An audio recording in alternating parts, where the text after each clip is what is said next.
Hey guys, I just want to let you know I absolutely love using Anchor. I have over 100 episodes with Anchor. And the great thing about it is I get to help a lot of different people. I've had over 1,000 listeners, and I've actually had people reach out to me telling me that it actually saved their life. So if you have anything that you want to talk about, if you have a passion, if you have a goal, definitely start podcasting using Anchor. It's probably the best thing I've done in my podcasting career. Is this the man, the myth, and the legend? How are you doing, my brother? Hey, how are you doing, Richard? Oh, man, life is good, brother. I mean, just trying to wake up this morning, have a nice cup of coffee, talking to my good buddy. Just excited to be here this morning. Awesome. Hey, guys, welcome to the show. This is another episode of Success Your Why, Powers Your How. My name is Richard Kaufman, also known as the Comeback Coach. Welcome to the show. Today we have a great friend of mine personally, and a man that's done great things in the uniform, and I think even better things out of the uniform. Kirby Ingalls, how are you, my friend? Hey, I am doing well, Richard. It's been wonderful. I've enjoyed my holidays. It's been a good start to the year, so things are good. Everything is shaping up the way it's going to be a great year, right? Oh yeah, it's always a great year. So, tell us a little bit. What state were you born in? I was actually born in Illinois, Central Illinois, around near Springfield, halfway between Springfield and St. Louis, really. Okay, so what kind of little? We're going to go back and we're going to step into the Wayback Machine. Yeah. So, what was little Kirby like? There's a few different versions of him back then. Before my parents got divorced, I was just a normal kid.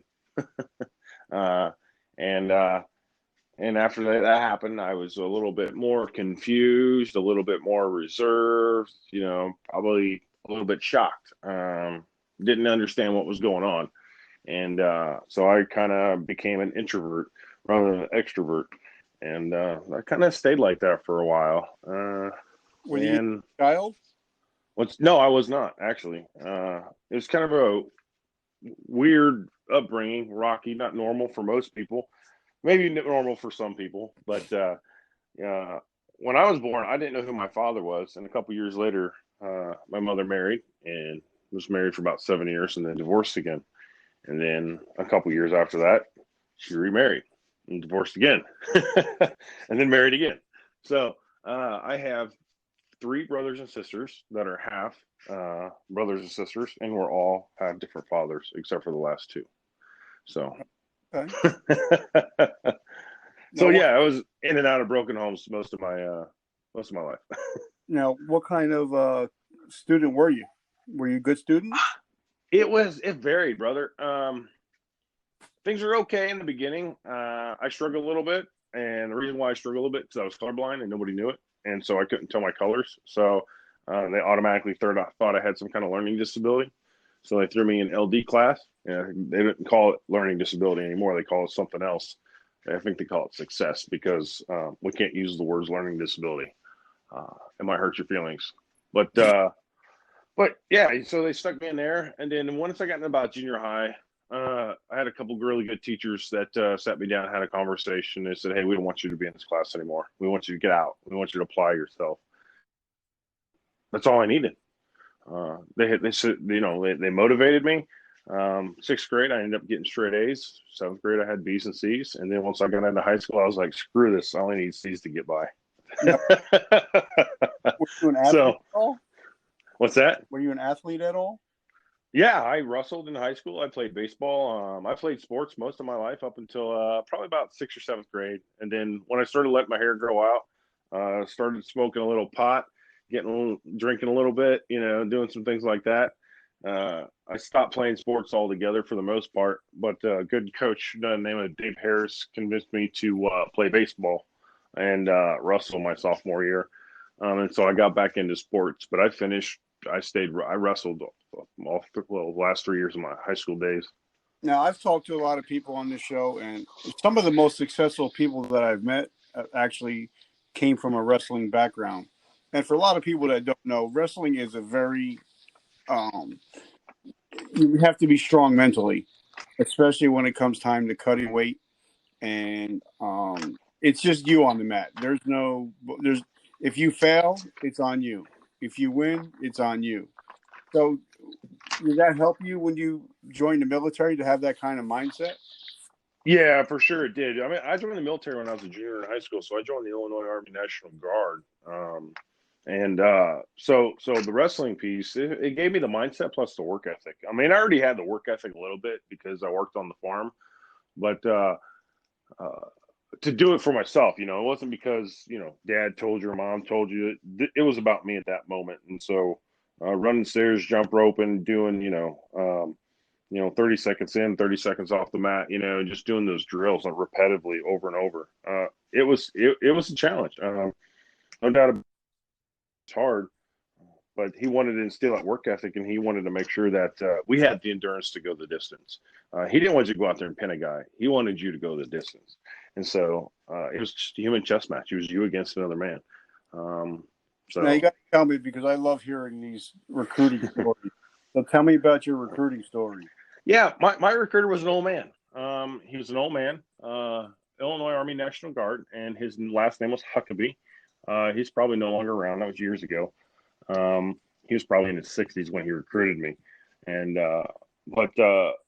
he was just like a grandpa for the most part. And I sat down with him in the recruiting office of the counselor's office, and we talked. And I told him, I said, "Well, I'm already going in the Army or the Navy or whatever it was I had decided it. And I can't remember which one it was, but I was like, I already know I'm going." And he's like, "Hey, man," he goes, "Here's the deal."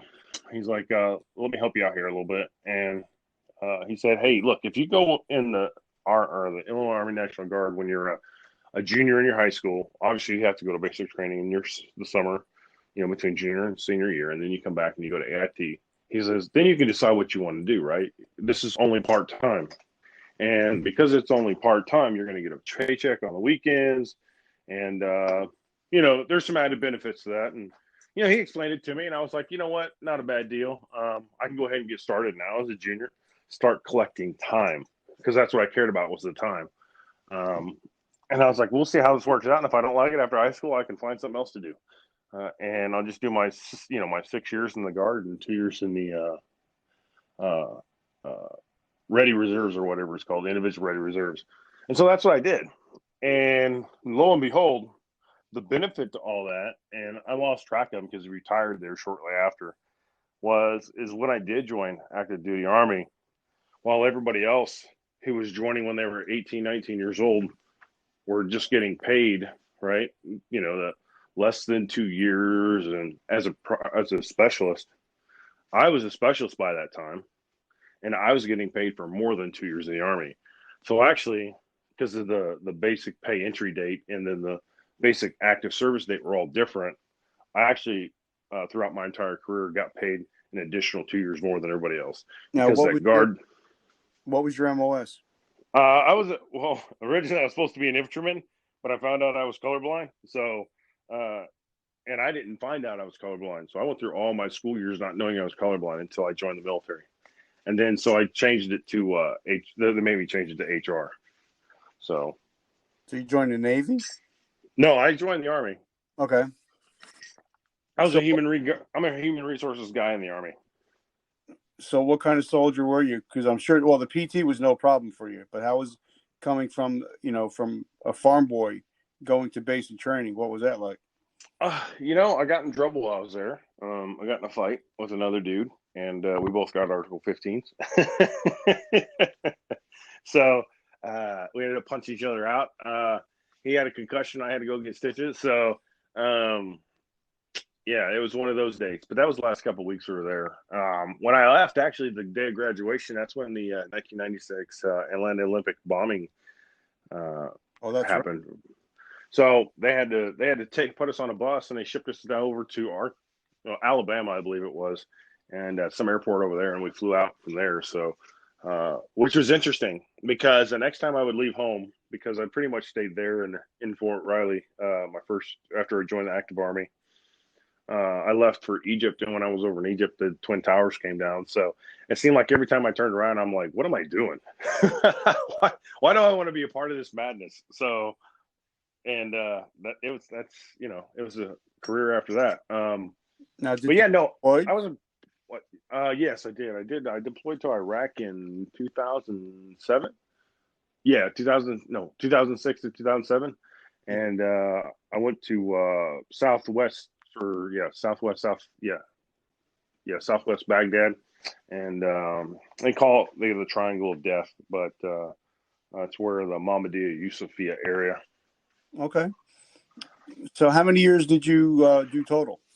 25 Wow, you did the whole thing, huh? for the most part. So what was that thought? Now, were you married at this time when you retired? Married twice. Okay. So what was that thought or that conversation at the kitchen table when it was time to retire? What was that like? Actually, it wasn't really that hard. I just kind of got to the point, and I told my wife, I was like, I'm done. It's time to go. I was like, I want to do what I want to do now, and I want to move on. Because part of the reasons why I joined the military was for a lot of different reasons, but it never seemed like I stayed for myself. So there was other things that were always itching me, and entrepreneurship was one of those things, and coaching and other things.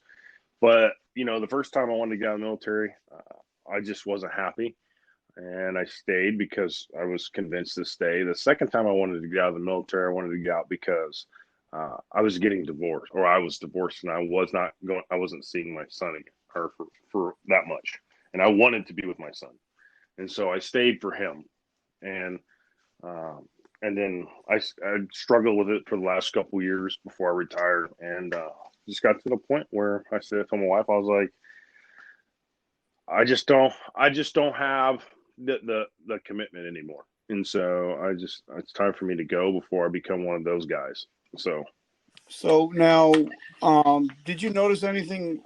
Because you were that. Did you know anything was off? Did you have any kind of PTSD or anything like that? No, I never, I don't believe so. At least I haven't been diagnosed with any PTSD. We all go through different things while we're in the service, and obviously I've got my own stuff that I consider and think about still on a regular basis today. I mean, some people might consider that post-traumatic, but no, I pretty much do a lot of self-care, and I started doing a lot of self-care before I even got out of the military. I'd already gone to the TBI center once, because I was in a pretty bad car accident while I was in the service, and I was just having a hard time focusing and doing a lot of different things, and even the job that I was doing while I was in there, I worked for I was in the Old Guard, the 3rd U.S. Infantry Regiment out of D.C., escort to the President of the United States. And I was working with victims of sexual assault and sexual harassment, and I was doing one of those jobs. And so I was engaging with a lot of folks that had trauma, and I would relive their stories. I would hear that over and over and over. And so I had to deal with a lot of that stuff. And about that time, that's when I had that car accident. So I already had a lot of stuff going on and, trying to help other people. And then I was having a hard time helping myself at the moment. And, I just had to go to some therapy and get some stuff taken care of and work on me for once. Yeah. And once I did that and learned some tips and tricks and some techniques, I started studying self-care more. And that's what I've been doing that ever since. And I really haven't had the, need to go see a therapist or a counselor or anybody like that. So your transition wasn't too hard, was it, when you got out? No, man. I started. There's a great advice I got from a guy named Jack Tilley. He's the former Sergeant Major of the Army. You probably remember that name. Yep. Little short man who can do a lot of push-ups and would stop at a stop sign, get out of his car, and tell you to put your seatbelt on. But he was a good guy. He came to the Old Guard, and he was in town, and he gave us a presentation, And one of the things that he said there was, I can't remember, I was here 14, 15 or 16, somewhere there in my career. I can't remember, but he sat there and said, he goes, hey, the first thing that you need to do when you join the Army is start thinking about what you're going to do when you get out of the Army. Because whether you do 4 years, 20 years, or 30 years, he's like, at some point, your expiration of service is going, or your term of service is going to come to an expiration. And it's not that we don't want you. It's not that we don't need you. It's just that you're getting a little old now, and your knees are probably shaky, and there's some other things going on, and you've already done your piece, and it's time for you to go home and enjoy the rest of your life. And he goes, you're going to have a hard time with that transition if you don't figure out what you're supposed to do with the rest of your life. And he goes, that's why I'm telling you the first thing you do when you join the military is start thinking about how you're going to exit the military. Yes, because that transition can be hard. He says it was hard for me. And he said every job, every school, every additional duty, anything that you do in the military, you should say yes, because it's going to have a benefit for you later on. If it doesn't make sense, he says, then don't do it or try not to do it, even though we tell you to do it. He says, so when you volunteer for the things that are geared towards your transition out or your life after the military. So I was already in a good spot because I was HR. So what I ended up doing, and one of the other things he said that day was he talked about networking. Networking was so important. So, I mean, he was there around year 15 for me. I started networking right there off the get-go. I built my resume. I started doing all these other things. And I was already shopping myself around. And within a year after that, that's when the entrepreneur bug hit me. And within a couple of years, I was already starting my business. So, and I'd already started a business, and I continued to serve like that, dual-hatted, third shift entrepreneur, soldier by the day for like the last 7 years. Cool. Okay, so this will be a great transition. So hold on. I want to thank our sponsor today. If anybody loves coffee like I do, my friend Jose has a company called Third Day Coffee Seguin, which is a coffee company with an eternal mission. It's a Christian-owned company, and great people, great mission. So Third Day Coffee Seguin. If you love coffee with an eternal mission, definitely check them out. So what kind of business did you start? Yeah, so I started a professional coaching company, and I'm just the solopreneur in that company. It's just me. I mean, I have a few contracted employees, but that's about it to help me with a couple things. But other than that, I mean, that's what it is for the most part. So I do one-on-one coaching with folks. I've pivoted that business a couple times, and currently, as it sits, it is a leadership coaching practice, working with leaders, first-time managers, directors, and VPs that are in transition as they take on new roles. And I work with those guys in Fortune 500 companies. So now, obviously, while you were coaching, you had to do some 9-to-5 jobs to pay the bills, correct? Or did you just go right into coaching? Just jumped right into coaching. So from retirement and everything else, everything was working just fine. No issues, no concerns right now. And I was lucky that happened. I would say I was very, very fortunate. So tell me about being an umpire. I love the. Yeah. So that was one of the things I started doing when I was in the old guard. So that was my whole career, man. I have worked a second job. And umpiring was a second job. I got paid to do that. I got paid anywhere from $65 to $125, $130 a game. And originally I just did it because I thought maybe this is something that I wanted to do when I retired. And it still is. And so I decided to join the Mid-Atlantic Association of Umpires. Mid-Atlantic Association of Collegiate Umpires, I'm sorry. And I went in there and I took the 2-week course, and because it's like, I think it's a 2-week course. Yeah, it's like a couple nights a week for 2 weeks or something like that. But, I went in, I learned everything, the mechanics and, how to call a strike and how to do this and have the rotations and the shifts. And you already need to know the game. So you need to know the rules of the game. But most people that umpire just don't know the rules of the game, and you really begin. That's when your study begins. And so we went through all this, and I learned them 2-man rotation is what they call it. And I just started. I started with the little kids. I started with it's about 5th, 6th, 7th grade kids, and I started umpiring those, and then I got good at it. I started getting recognized, and they love military folks because you show up to the game, clean cut, and you show up with your uniform pressed and your shoes looking good, and you look the part. You look like a professional umpire, and they love you because of that, and they know you have that voice inflection, and so, and you look like a leader on the field, and that's what they want, and that's what umpiring is. It's just a leader on the field. You're an arbiter. You're just a person who calls it straight down the middle. You don't pick sides. You there's fairness and justice is, in your blood, and so you do a good job. And so I hustled my butt off when I was out there, working double headers, triple headers. Sometimes I worked 4 games in a day, and I finally got noticed, and at the end of the year, after I went to like 2 or 3 camps throughout the year as well, I ended up getting picked up for Rookie of the Year, and that was back in 2014. And so with that, the following year, they ended up recommending me for a collegiate scholarship. And basically what that means is I would get to go down to Florida for 7 to 14 days and get to train with collegiate umpires and start doing collegiate umpiring. And I ended up having to move. And so I had to give my scholarship back. So unfortunately, that's the end of my umpiring days, but it taught me a lot, and I love it. I can't wait to get back into it. I'm just not in a position right now where I can make that commitment and dedication because I'm out in the Midwest. Yeah, I see that. Now I have a question. Everybody hears of Gold Star families, but nobody really knows about Blue Star families. So can you give us a little rundown? Give us a little bit of education.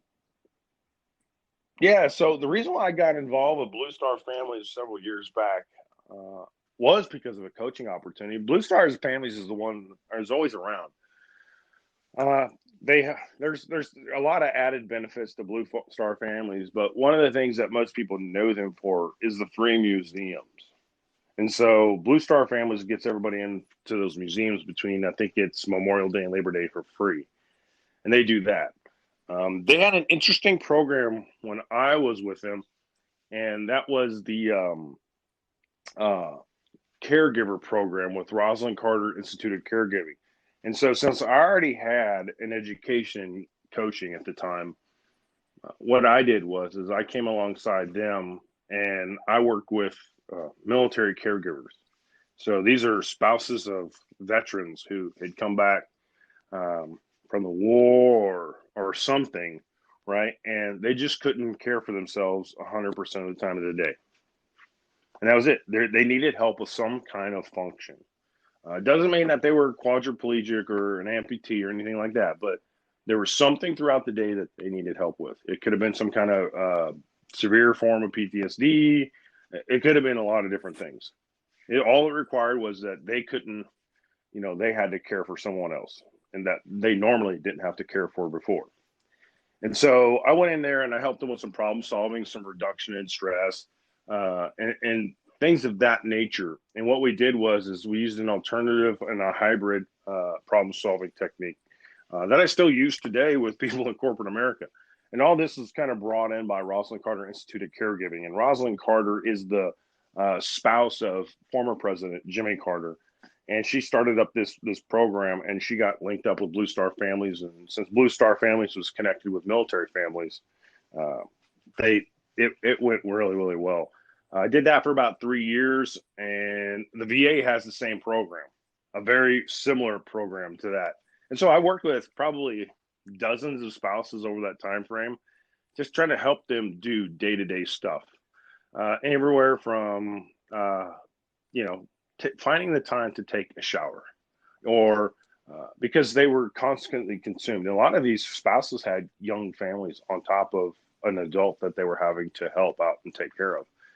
And so they found themselves very exhausted. And in one family that I worked with, they were out in Kentucky and Tennessee area, and they didn't have a VA nowhere near them. So it was a 3 or 4 hour trip to the VA, and they didn't have the mobile VA service at the time.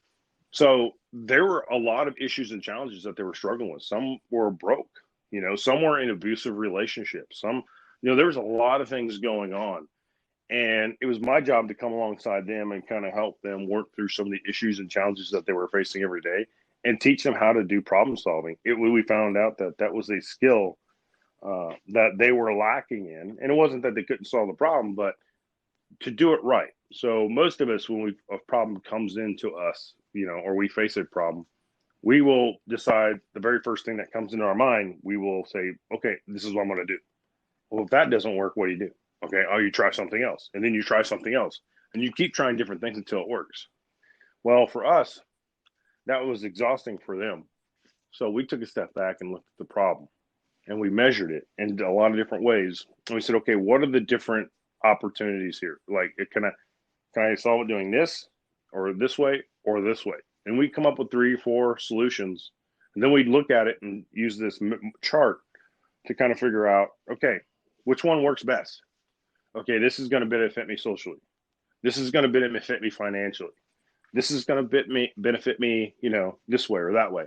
And then we would start to put these checks in these boxes, and this one's more realistic likely to happen. And then at the end of the time, you'd add up all the check marks on the boxes, and then you would see which one probably would work the best. So when you sit there for 5 minutes, 10 minutes, and do this analysis, rather than spending 3 to 6 months trying to solve a problem and fail, you give yourself a more likely chance to be successful the very first time out when you try to solve a problem. I think, and one thing I got to say I love about you, like you said, we've been friends for years. I've had you on the Monday night show. You just have such a heart of service. Where do you think you got the heart of service? Honestly, man, I don't know. That's a hard one. You probably asked me the toughest question in the world. That's why they call me the veteran Oprah. I'm supposed to ask. Yeah. I don't know, man. I mean, obviously you're a believer. So that's a big thing. Yeah. Yeah. Well, I wasn't a believer until I was 33 years old. Just because I just didn't have the warm, proper introduction to Christ. So, my rocky upbringing didn't allow me to have that. I think for the most part, if I was to really tap into it, I think for me, the reason why I love to serve other people, the reason why I like to help folks is because I don't ever want to see anybody go through the stuff that I went through. And if they are, they don't need to feel alone. And I think that's the biggest part for me. When I was a kid growing up, I told you I kind of felt a little bit alone. I just don't think people want it, and I've lost too many friends over the years too, to suicide and other things. So I think that has a lot to do with it. Is that what attracted you to help people with CASA? Actually, no. Well, sort of, because CASA is a court-appointed special advocate, and I work with adolescent boys who don't have a father or a parent at all that are in foster homes, and they're trying to get adopted or some other thing, and so that's why I work with them, and that's why I started working with CASA, is because I wanted to serve that underprivileged youth. Excuse me, because I felt that there was a great need there. And when I talked to the ladies, when I found out about the organization, I talked to them, they says that most of their volunteers just don't want to work with the older boys, obviously because they're a little more aggressive. We'll put it that way. And they're a little bit angrier about what's going on in their life. And so I was like, hey, I've been there. So let me go do it. And so I that's what I do. And the big thing for me is I think that I've done my research, and I found out that most kids that grow up in fatherless homes, they have a hard time thriving. And if you want to put a nail in the coffin on it, they're a part of every societal ill that faces our country today, from domestic abuse, prison time, severe crimes, suicide, and many other things that we could go into. But they dominate every single one of those categories. And if you look at that category, even mass shootings, right, that have happened, if you go look at those kids that have committed all those crimes, most of them came from fatherless homes. And so if you look at the stats, if the silent generation, which was my grandfather's generation, 12% of men live with their family, or less than 12% of men did not live with their families. You go to look at today with the millennial generation, and trust me, each generation, it's gotten worse and worse. 32% of men actually live with their families. Wow. So you went from 88% living with their families down to 32% living with their families. And so, and when you wonder why we have the problems in our country we have today, I think it's clearly that men are just not in the home. And I'm not saying that, it's their fault, because this has been a trait that's been inherited decade after decade after decade. This has been going on since, I would say, from my understanding and my research and the reading that I've done, everybody can pinpoint it back to the Industrial Revolution. When the Industrial Revolution kicked off and men left the home to go work in the factories for 12, 14-hour days, and they only came home for 2 or 3 hours in the night. Now you took the man that was there to mold and mentor and help and grow and develop his children out of the home, who was working alongside little Johnny and little Susie every day. And now he's in a factory trying to find the American dream. And he only comes home for 2 or 3 hours in the evening, goes to bed and does it all over again. That's a huge shift in, parental influence. And then in the, 80s, mom goes back to work, and you have two parent, working homes. Now, no parents are in the home. You can see the challenges that we're facing. It's because of the lack of parental influence in the home. And not that you can't have influence for 3 or 4 hours at night, but when you think about it, almost 60, 70 years previously, there was two parents in the home influencing the family all day, every day. Yeah. Okay. So now I got a question to ask you, because this kind of hits home for me. When I first got out of the military, and I worked because I had to support the family, and I would work until 9 o'clock every day. So I would only see my children in the morning. So how does a person that has been out of the home, say for 10, 12 years, now all of a sudden, because of COVID, they're home and they don't know how to be a parent, or because the child has gotten so used to them not being there that it's always mommy, mommy, mommy, and then you feel like, okay, I missed out on this. How do I make up for these 10 years? Yeah, I think what you said there at the end was key. How do I make up for this because I haven't been there? You gotta put away the guilt trip too, or the self-pity, because it's not going to do anybody any good. And you got to deal with that first, but then you just start where you're at. That's it. You just start right where you're at. It's no different than if my father came into my life today, that birth, my biological father. I've never met the man. And one day maybe I will, maybe I won't. But, he's never been a part of my life. And if he came into my life, we would have to start right where we were, because you cannot make up 40 some years. It's not going to happen. And you can't make up those years. You're just not. So you start right where you're at, and you start to try to begin to develop that relationship. And it starts with a conversation.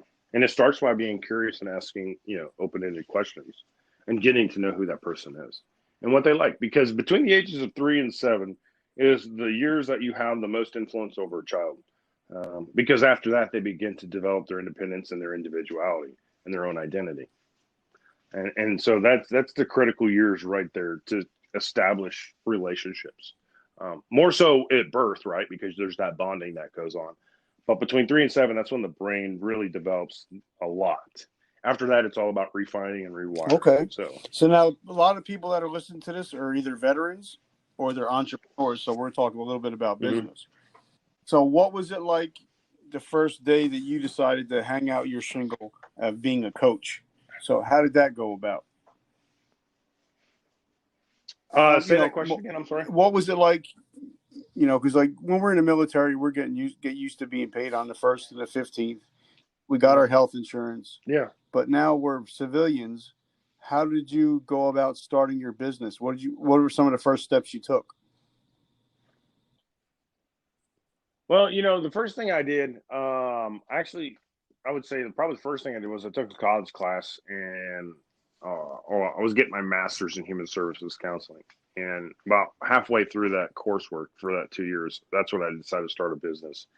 And if I was to take advice that I received later on, it was the same way that I did it when I started. Was I just started. I just started dialing people up and asking them if they wanted to work with me as a coach, and that's how I really just started. Um, and now I learned everything from there. I knew nothing about business. I didn't know. The last accounting class I took was when I was in high school as a sophomore, because I had to. I knew nothing about anything about. I knew nothing about marketing. I knew nothing about administration. I knew nothing about corporations and legal entities. I knew nothing, and so I just started.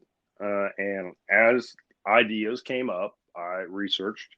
I talked to mentors, and mentors are a huge part of that. Mentors help guide me around this crazy world of entrepreneurship and business, and help kind of point me and steer me in the right paths. Otherwise, I don't know what I would be doing. And that's the importance of a mentor. Really, is in having many mentors, and not just one mentor, but many mentors, multiple mentors. I always tell people have 4 or 5, but because you're going to get different opinions from each one of them, and you have to decide which path is right for me.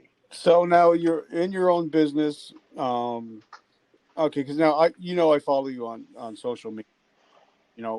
I love your Yeah. posts, by the way. I always have. What are some of the do's and do nots on social media that you see today? I don't know. I don't know if there's too many do's and do nots. I mean, it's almost like a Wild West. Yeah. The do nots is do not get kicked off, do not get blocked. Um, you know what? And I would say in today, right? If we're speaking about today and what's going on today, don't get blocked and don't get kicked off, because you just silence your own voice. And if you want to have a voice, you got to find a creative way to say your message. And whatever message it is you have, uh, you need to be on that platform to communicate that message. Because if you get silenced, then you've lost your message. You've lost your ability to get out there. So don't go on no rants and tirades, and say some things you're not supposed to say, and you're going to get kicked off. But be very clever and creative about that message, and follow the platform's rules until things change. And hopefully things change and your First Amendment rights will be, upheld. But, until then, be professional and say what you got to say. And it's okay to take a stand as a professional. It surely is okay to take a stand as a professional and have a stance. I don't have a problem with that, and I've been doing it, and I haven't been getting kicked off. Now, sometimes Facebook bans a couple of my ads because they say it's politically driven or geared towards a particular social cause, but then I have to go back and rewrite my ad and start over again. But I can't get mad and can't get upset, and I can't start throwing stones at them. Until something changes. And if I want something to change, then I got to step up and take action, and I got to be an activist myself. But I have to do it in the right forum. Their platform is probably not that place. I really love that, because I'm seeing a lot of people getting banned or getting going to Facebook jail. Yeah. And I'm like, I'm just, I figure I just, now that I guess I become a public figure. Yeah. Well, here's the thing, man. I'll put it really simple. Everybody loves football. Playoffs are going on right now. Yeah. How many men are on the field? 12 per team? Okay, well, say you take 4 or 5 of those off the field because they've been bland or blocked or they can't get on the field. Now you're going to get crushed by the other team because you're playing, 5 men down. So if you think about it like that, we need everybody on the field, right? So don't do something to get yourself kicked out again. That's great advice. Okay, now, when I talk to people, especially on here, I talk to a lot of veterans, and most of them laugh when I tell them this and ask this question, but it's because it's true. everybody that seems that's getting out of the military either want to start a T-shirt, hat company, or a coffee company. See, there it is. And then 6 months later, Yeah. they're 10 grand in debt and don't know what the hell just happened. So, what are some of your advice for the want to be entrepreneurs that are getting out of the military now?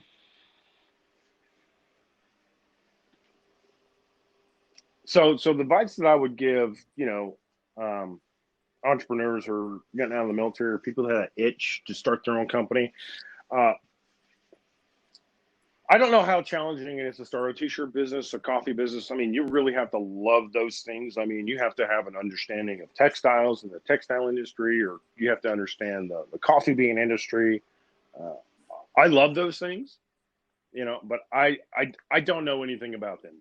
Somebody said my coffee is bold, rich, smooth, and has these aromas. I'm like, I don't know, man. It's just black and I like it. Yeah. That's it. So it wakes me up in the morning. That's it. That's all I know.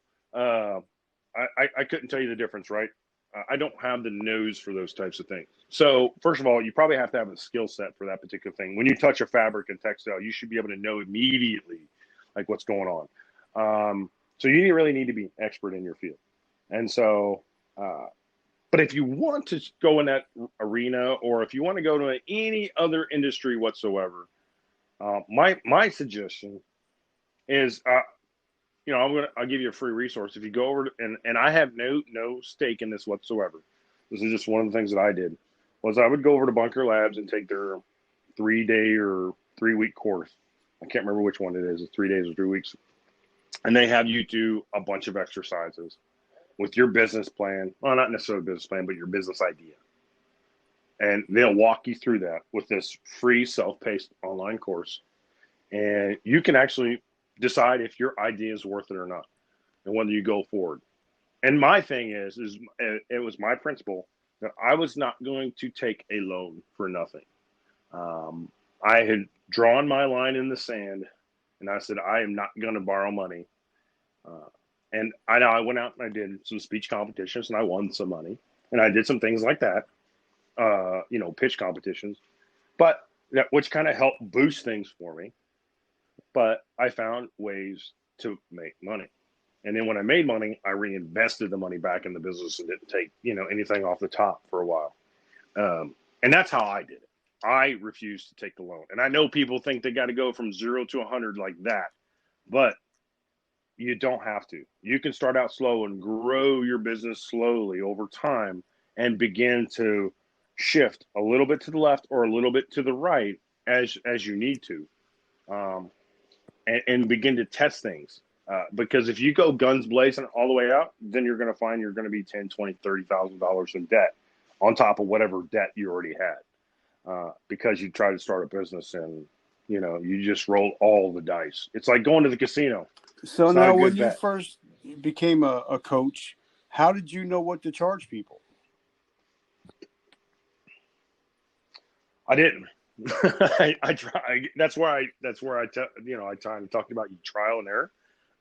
So there's a good analogy in the book, Good to Great and Built to Last. It's by a guy by the last name of Collins. He wrote those 2 books, featured books in the industry, in the corporate industry, and most entrepreneurs read them as well. But he talked about, if you remember in the military, we all have this target, right? That when we go to zero our weapon.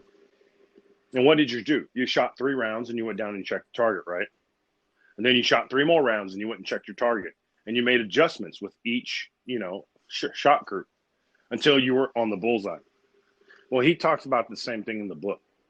And when it comes to business, if you have a marketing scheme or you're going to start a business, you're going to do anything of that nature, even in life in general, fire a shot, check the target, make an adjustment. Fire another shot, check your target, make another adjustment until you hit the bullseye. And once you hit the bullseye, or you're dead near the bullseye, then fire that cannon and shoot that sable round is what you should do. I love that. That's some great advice. So now that you're in the business and you help a lot of people. So now the last two questions I'm going to ask, I ask everybody. How do we get in touch with you? How does somebody, if they want to be coached by you, how do we get in touch with you? Yeah. Well, you can always go to, my website, which is kirbyingles.com, KIRBYINGLES.com. You can go there, and the front page will give you, just about everything you want to know about me or what I provide and do. The other one is what I'll do is because it's you, Richard, I'll give you my personal email, and it's kirby@kirbyingles.com, and you can send that to me. And that'll come directly to me, and I'll respond to all those. So anybody that would like to shoot me a message, even if it's just you want to know something, right? That, you just got a question, hey, just a real quick scenario that I can respond within a couple minutes from email. I will entertain all those all day long. I have no problem with that.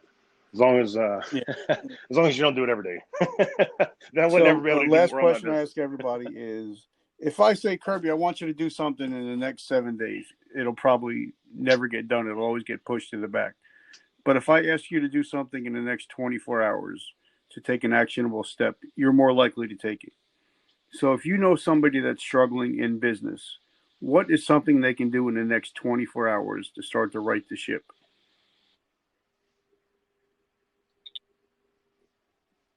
The thing that I would tell you to do, and I'll give you another resource that's going to be life-changing for you, is go to Fatherless.com and get a mentor.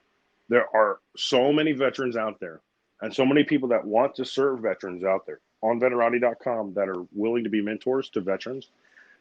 How do you spell and that? Military spouses as well. That's Veterati. I believe it's VETARI.